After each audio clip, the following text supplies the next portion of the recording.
realistic. All families have strained relationships at some point.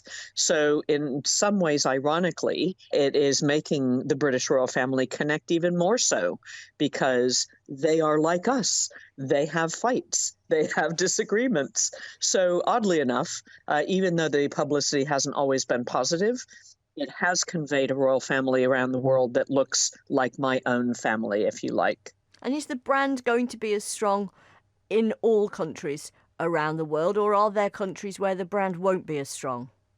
So the royal family is popular in most parts of the world, but for different reasons. If you think about the Commonwealth countries, King Charles is their head of state and is de facto popular for that reason.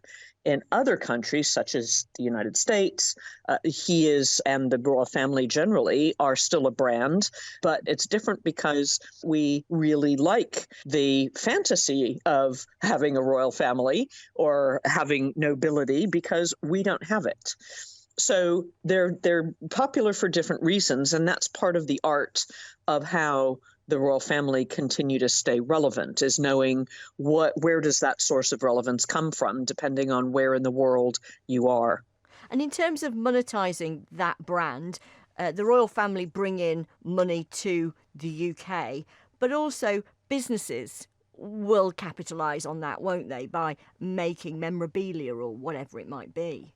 So it's interesting. Many brands are currently leveraging the many marketing opportunities that are afforded by this once-in-a-lifetime coronation event, creating, collectible and limited edition products.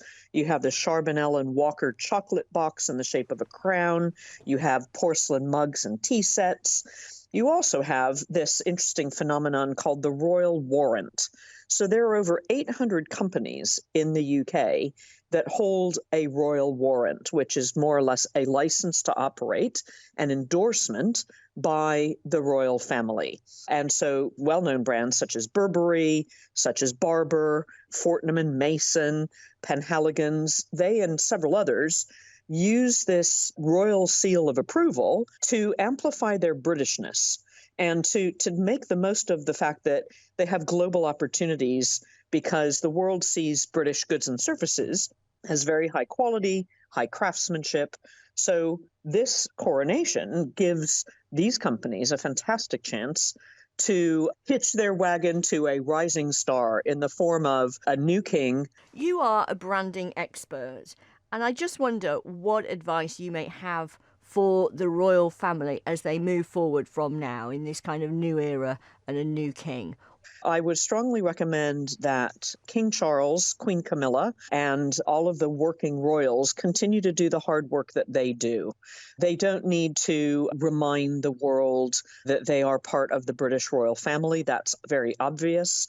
What they do need to do is continue to represent the causes that they work for all over the globe.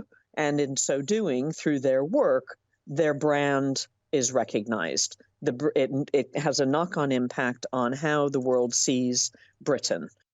That was Alison Stewart-Allen speaking to me earlier on. She's from International Marketing Partners. And you can follow coverage of the coronation here on the BBC World Service and via the BBC website.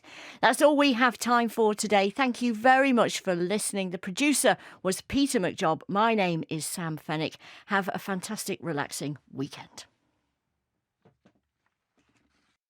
This is the BBC World Service, where we'll be witnessing history in the making. Join me, Eleanor Oldroyd, for coverage of the coronation of Their Majesties King Charles and Queen Camilla. I'll be guiding you through 1,000 years of customs and rituals, live from London's Westminster Abbey.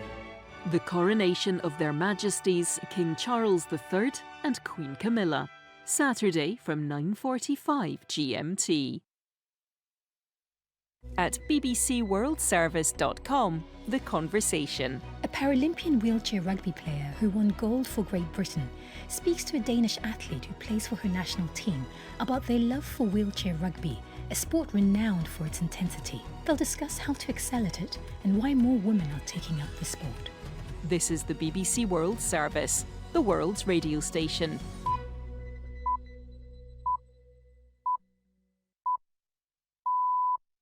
Hello, welcome to OS with me, Connie Sharp, live from our studios in central London.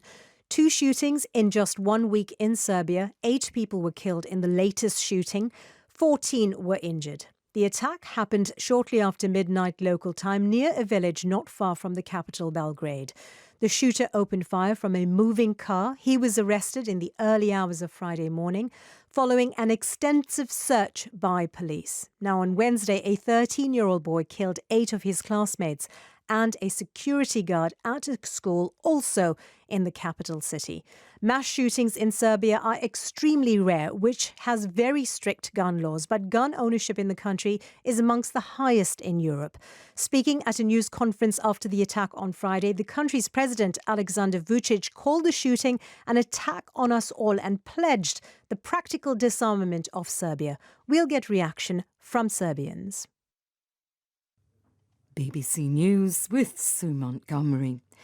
The World Health Organization has declared that COVID-19 is no longer a global health emergency, but its Director General Tedros Adhanom Ghebreyesus stressed that the threat posed by COVID remained considerable. The worst thing any country could do now is to use this news as a reason to let down its guard.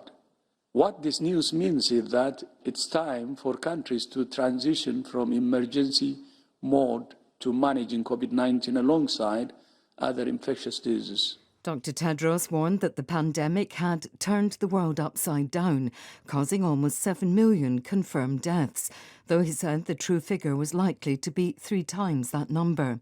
According to the WHO, the weekly death rate has slowed from a peak of more than 100,000 in January 2021 to just over 3,500 last month. France is introducing further measures to tackle an ongoing drought in parts of the country. Sales of swimming pools have been banned in some areas, with owners of those already built not allowed to fill them. Car washes have been closed and gardeners forbidden from watering their lawns. The head of the Russian Wagner mercenary group, Yevgeny Prigozhin, says he'll pull his forces out of Bakhmut next Wednesday. But Ukraine said his fighters were in fact being drawn towards the town from other positions. Mr. Prigozhin is known for his savage attacks in the top brass. It's unclear if the latest isn't just another empty threat. Shareholders in HSBC have rejected a call for the British-based banking giant to be split up.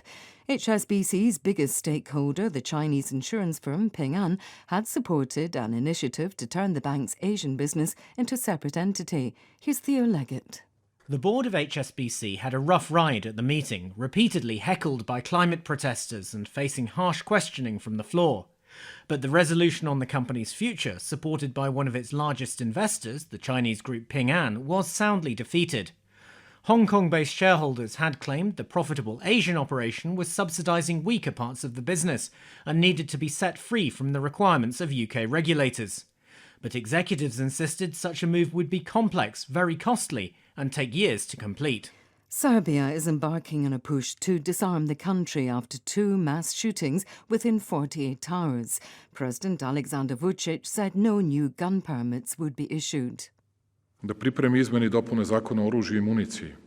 It'll be an addendum to the law on firearms and ammunition, and it will really make it more difficult to carry firearms. All those who have them, and I'm not talking about hunting rifles, will go through a process of revision, so we will pretty much take away the firearms from citizens. World News from the BBC. The Foreign Minister of South Sudan says it's continuing to try to persuade the 2 sides fighting in Sudan to meet for peace talks. Deng Dao Deng told the BBC that President Salva Kiir had spoken by phone to the military leader, General Abdel Fattah al-Burhan, and expressed concern that the latest ceasefire had failed to hold.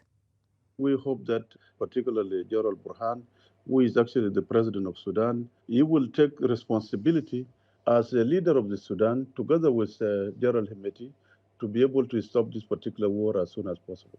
South Sudan has offered to host peace talks, but correspondents say the 2 sides so far appear determined to fight on. During the war, there's been widespread looting. The UN says more than 1 million polio vaccines have been lost from health facilities in the Darfur region. At least 70 bodies have been recovered following severe flooding in eastern Congo. There are reports that homes have been flattened by floodwater and mudslides in 2 villages in South Kivu province. The governor there described it as a catastrophe. In Ituri province, flooding has also destroyed more than 1,000 shelters that had been built for people displaced by war. Iranian state media say Tehran has expelled 4 Azerbaijani diplomats in response to Baku's expulsion last month of 4 Iranian embassy staff.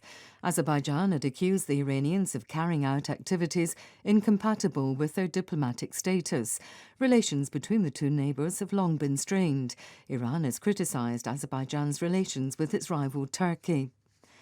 Britain's opposition Labour Party has made gains in local elections in England, with its leader saying they were now on their way to winning power nationally. Results are still being counted, but Labour have taken control of several councils. The Green Party and Liberal Democrats also won seats from the governing Conservatives. BBC News.